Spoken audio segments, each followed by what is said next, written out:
So there are four most famous video games that kids are getting addicted to these days. The first one is called Roblox. And you need to know as a parent that children are exposed to more violence, blood, and when you increase, your rating increase. This is the most famous in our church, unfortunately. It's called Fortnite, or the Battle Royale. And what we all need to know, there is a lot of sudden death that happens in this game. And because of that, a lot of our children become very anxious, very sad. And also there is a lot of interaction with strangers because they are playing with outside people. And there is also a lot of credit card use to buy equipments and outfits. This game is called Overwatch. Parents should be aware of how players interact with each other. Although it appears as if it's a comic game, there is a lot of intense excitement than what is thought to be. The fourth most common addictive game is called Star Wars or Star Watch. And parents should be aware that although it looks like a space battle, however, there is a lot of looks like real injuries that happen in these games. And parents should be aware there is a lot of purchases that can occur in this game. USA Today put an exclusive stating that Fortnite survey are showing kids are playing in classrooms, and there is a high school YMCA survey that showed there is a lot of cutting of high school students of their classes because of this particular game, and their academic grade had fallen behind. This is the Battle Royale, or the Fortnite main action figure, and New York Times wrote about parenting should watch out for Fortnite addiction. They wrote in their article in New York Times, this is the most important journal of America, of course, giving the game's gripping power, young people may need help limiting their environment with it. So how should parents step in? Their answer: instead of being against playing, some adults position themselves as being for other important activities, such completing homework, being physically active, participating in family life, and getting sleep. CNN is considered the most liberal newscast in America, and in spite of that, they wrote, video games became an addiction. I was in Epiphany on the other church. That doesn't mean this church doesn't have this picture. But exactly at the time of communion, nothing less than that. Our best children are playing games. A psychologist who wrote a lot about this topic wrote, games play on very basic psychological principle of reward and punishment. For those who don't know, the games, when you achieve something, you get rewarded by points and credits, and you feel good, and you become an important player among 500 other players playing in the world. And that, of course, plays on the psychology of the high school teenager and gives him the excitement that he or she wants to play more and more, and they don't want to stop. And they invest more, and they experience rewards. This is an article of research article came in 2017 from the Entertainment Software Association. They put some statistics. 2/3 of American families having video games. 67%, at least they have one device. A lot of addiction around the age of 18. Among adolescents, the most people playing are between 12 and 17 years of age. Over half of the players, they report that they played with others. Over 10% of households in America have what we call a virtual aid, which is a thing you put in your face and you see 3D and you don't have to sit around holding a phone. 74% of virtual headsets owners use the device to play single-player video games. What our children and teenagers are supporting is a $11.7 billion industry, which if used in poor countries, there should be no poor in America and the whole world. There is even a Wikipedia page called Video Games Addiction. This is the important slide. The average length of time spent playing video games, according to one statistics, is 20 hours per week. 4% of those players were categorized as extreme users, which means they play 50 hours per week. And I want to warn parents and high school children and adults, young adults in college, that our church is seeing a lot of our best kids are playing these games. The reason is these games are not sexual. So they know they should avoid the pornography. And we taught them well to be pure. But unfortunately, the devil is playing with our heads. So our best kids are losing 4 and 5 hours per day and sometimes 12 hours in the weekend just to be sitting holding a laptop or an iPad. These are the reported emotional symptoms of video games addiction. The kids start to feel irritable. He can't sit because even if he's in class, he's thinking he needs to go home because there are other people are sending him, I got 100 rewards. So he's irritable. He can't sit still in church. He can't sit still in class. He cannot sit still having dinner. He's preoccupied with what happened the last time he played, and he's waiting to play again. He's lying to his friends and families because he said, no, I'm not playing, I'm not an addict, it's only half hour. He becomes isolated from the friends and becomes alone. This comes from the Institute of Addiction Recovery. There are also, the American Society of Adolescents wrote something called the physical symptoms of video games addiction. One, fatigue. They are sitting doing nothing, but they feel very tired because it's a lot of intense need of their emotional factors. Headaches, migraines, carpal tunnel syndrome. I know of a hand surgeon I work with. He told me he has not seen in the last 10 years arthritis in teenagers in the thumb, in the big finger, as much as he saw it in the last 10 years. He has never seen arthritis in children. He starts seeing because this finger is moving in a way God did not intend for it to move. Personal hygiene. They are not interested to go to the bathroom because they are so engrossed into the game. For the first time, psychiatrists added this as a disease now. It's called internet gaming disorder. In 2000, end of 17, beginning of 18, a teenager can go to a behavioral science doctor or a psychiatrist, say, I am an addict, doctor, to an internet gaming. And now it's added to what we call a statistical manual of mental disorders.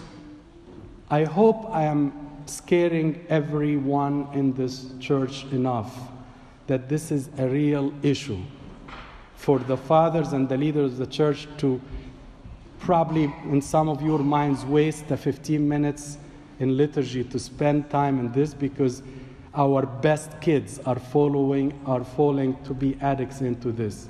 New York Times is the most important journal in America, and they have an article called Video Games and the Depressed Teenager. This is an important study done by the American Society of Pediatrics. They did a 2-year study survey of over 3,000 children in teenage between 7th grade and 11th grade.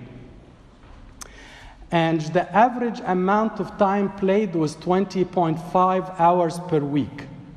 The number of symptoms reported are correlated to the number of hours playing, meaning the more time you play, the more fatigued you are. The more time you play, the more depressed you are. 2 years later, after they surveyed the kids year 0, and then 2 years later, they found most of these kids suffer from depression, social phobias, خايفين من المجتمع, and anxiety. Those who played the games. In the same study, heavy gamers, those who played 50 hours per week or more, and then stopped, they have fewer symptoms, meaning this is an addiction that if you stop, you are completely cured. This is a British medical journal of psychiatry. This is the Brits have published a similar study, similar to the Americans. So this is from UK and published in 2012. They surveyed over 700 online gamers aged between 16 to 18, and they found a strong correlation between the online games and depression, and the time spent and depression. The increased playing increased negative consequences, and the prevalence of suicide ideation and anxiety, obsessive compulsive neurosis, and many other bad psychiatric diseases. New York Post in 2016, in August, published, "It's a digital heroin, how screens turn kids into psychotic junkies." A doctor in UCLA in California, his name is Peter Wybrow, he's the director of the neuroscience division there. He wrote how digital heroin, or called it electronic cocaine. And I want you, all my teenagers, young adults, and even parents, watch for this slide. Because this doctor was able to correlate why this is an addictive. So he basically showed that iPads, smartphones, Xboxes are a form of a digital drug. Then what he did is he did MRIs of the kids, of the brain of the players, before and after immediately playing. And he found there are certain areas in the brain when they are very excited playing are lighting up, and those areas are the same areas are lit up when you take heroin. So he proved that the areas in the brain that are hooking a person to heroin are the same areas gets light up with pornography and game playing. I'll repeat the last one. I'm saying when you are getting excited, you secrete a medication or a hormone called dopamine. This dopamine can be excreted when you watch anything excitable, whether sexual or aggressive. This doctor made a scan of the brain, a brain scan called MRI, and before and after playing, and he showed that certain areas in the frontal cortex right here, which are responsible for our behavior, are lighting up in the scan in those who are playing and engrossed in the playing. And when he took a similar study for those who sniff bad things like heroin, he found that the same areas that was lit up in the heroin addicts are lighting up in our young people who are using these games. There is a new book called Glow Kids, a very interesting, I didn't read the whole book, but very interesting book written by a guy, his name is Nicholas Kadaras. And basically the title of the book, How Screen Addiction is Hijacking Our Kids and How to Break the Trance. I hope we are listening, everybody, thank you. I'm almost done. There is a professor of psychology in Iowa University. His name is Dr. Gentile. He published a study of the increased depression among teenagers. Guys, teenage should never be depressed. Adults may be getting depressed. No one, a child or a young man, why should they get depressed? They don't have any worry in the world. They are getting depressed. Because they experience problems while playing, and they lose their main player, and they lose somebody they love in the game, and they get so upset if they are defeated. He says that parents, and please watch out, the coming 5 lines. Parents should regulate their children's use of video games and trust their instincts on what constitutes excessive use. So, as a church servant, I may tell you you can leave him to play. You as a parent know better than me. If you think your child should not watch except in weekends, then that's your home. You are responsible. After all, as a parent, you are responsible. And our children are the best kids I have seen in any church. And when they hear what I'm talking about, they themselves have a lot better things they can do with their time.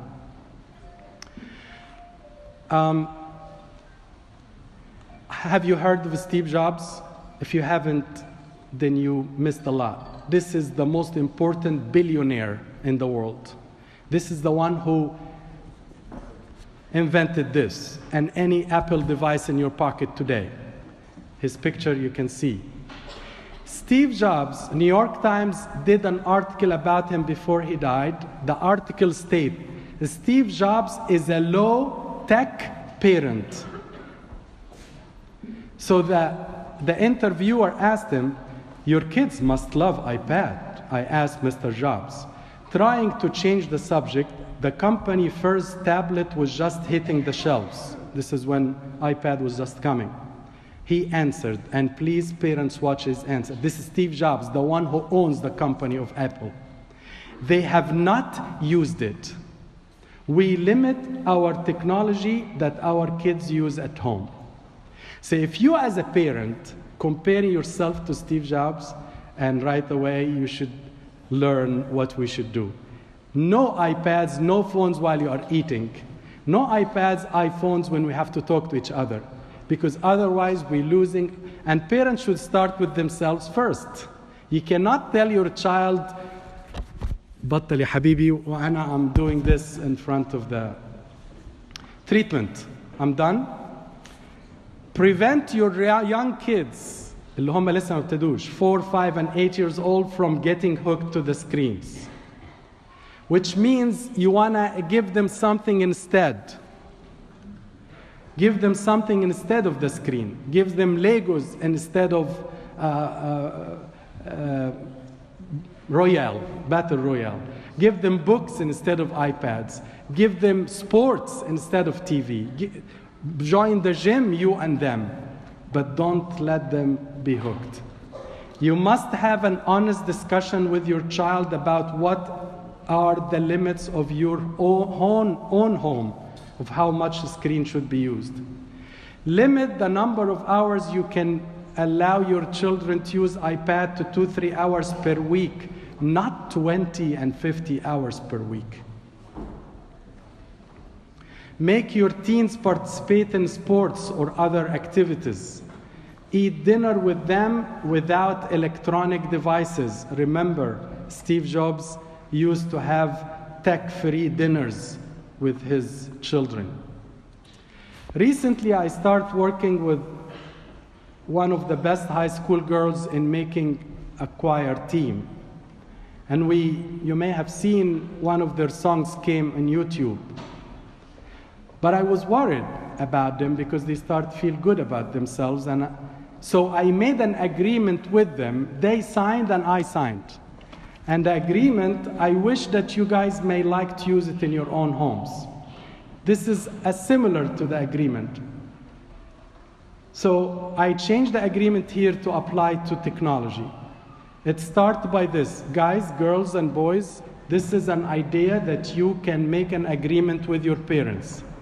Start by saying, my parents will allow me to have an access to the computer, tablet, Wi-Fi, cell phone, Wi-Fi. I understand this is a privilege. This is a privilege and not a right. Rules. Thank you. The purpose of house rules. I understand that even though my parents can be tough, they love me more than anything in the world. I understand that these rules are not a form of punishment. I'm talking to my children today, now. Instead, my parents care about me so much that they created these rules for me to become an awesome and respectable adult. You initial here. Mutual respect. I promise to treat my family with respect. This means no yelling, swearing, or saying anything to them that I wouldn't want to be on YouTube. Even when we are upset, mad, having a heated argument, I will not fight with each other. Initial here. Technology. Technology is an incredible tool that helps me learn about the world and connect with my friends.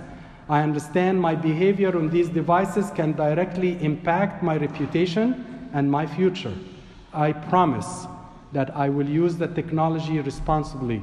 In our family, that means I am suggesting to you, not go to bad sites. I will limit my video games to 2 hours on Saturday. Lastly, I will exercise intentional restraint and not let technology interfere with my relationships or obligations. You, as a teenager, you initial here. What happens if you break the agreement? I understand that if I choose to disregard the above rules, there will be consequences. It's not because my parents are difficult, but because they want to help me become a respectable adult. The first time I break the house rule, I will lose the privilege. Again, I'm leaving this for you to do it, but I'm suggesting you lose the iPhone or iPad for 1 week or until my grades go above 3.7.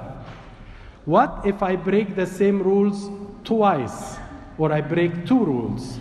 I will lose the privilege of or until when? I'm suggesting using the phone or iPad, you will lose the privilege of using them for 2 weeks or until my grades go up to 3.7. What if I break the same house rule a 3rd time? I will lose all privileges or until again it's up to the parent and the child, suggesting using the phone or iPad for 3 successive weeks or until my grades to above 3.7. If I break the same rule a 4th time, or if the action is unlawful, I went to a very criminal site. Because of the severity and the potential of harm, I will seek help of a church father or a church mentor. I have read this document and agreed to the above rules and consequences. I know that my parents created these rules out of love. I understand that if I have any question, I should talk to them. Teen signature and both parents, because we don't want a teenager to play one parent for the other. Both parents must sign. I'm done, but I want you to know this is not happening because our kids are bad. This is happening because our kids are good. And they are not going to the worst sites that we all know what are they. But that doesn't mean we should leave their brains, eyes, body to be spoiled, taken away by this. I know college kids are hooked, teenagers hooked, children now are hooked. And the church leaders found that this is an important topic for parents and children to learn about it. Please watch out. I think 2-3 hours per week is enough. The rest should be sports, reading, playing together, spending time in a family. Glory be to God forever. Amen.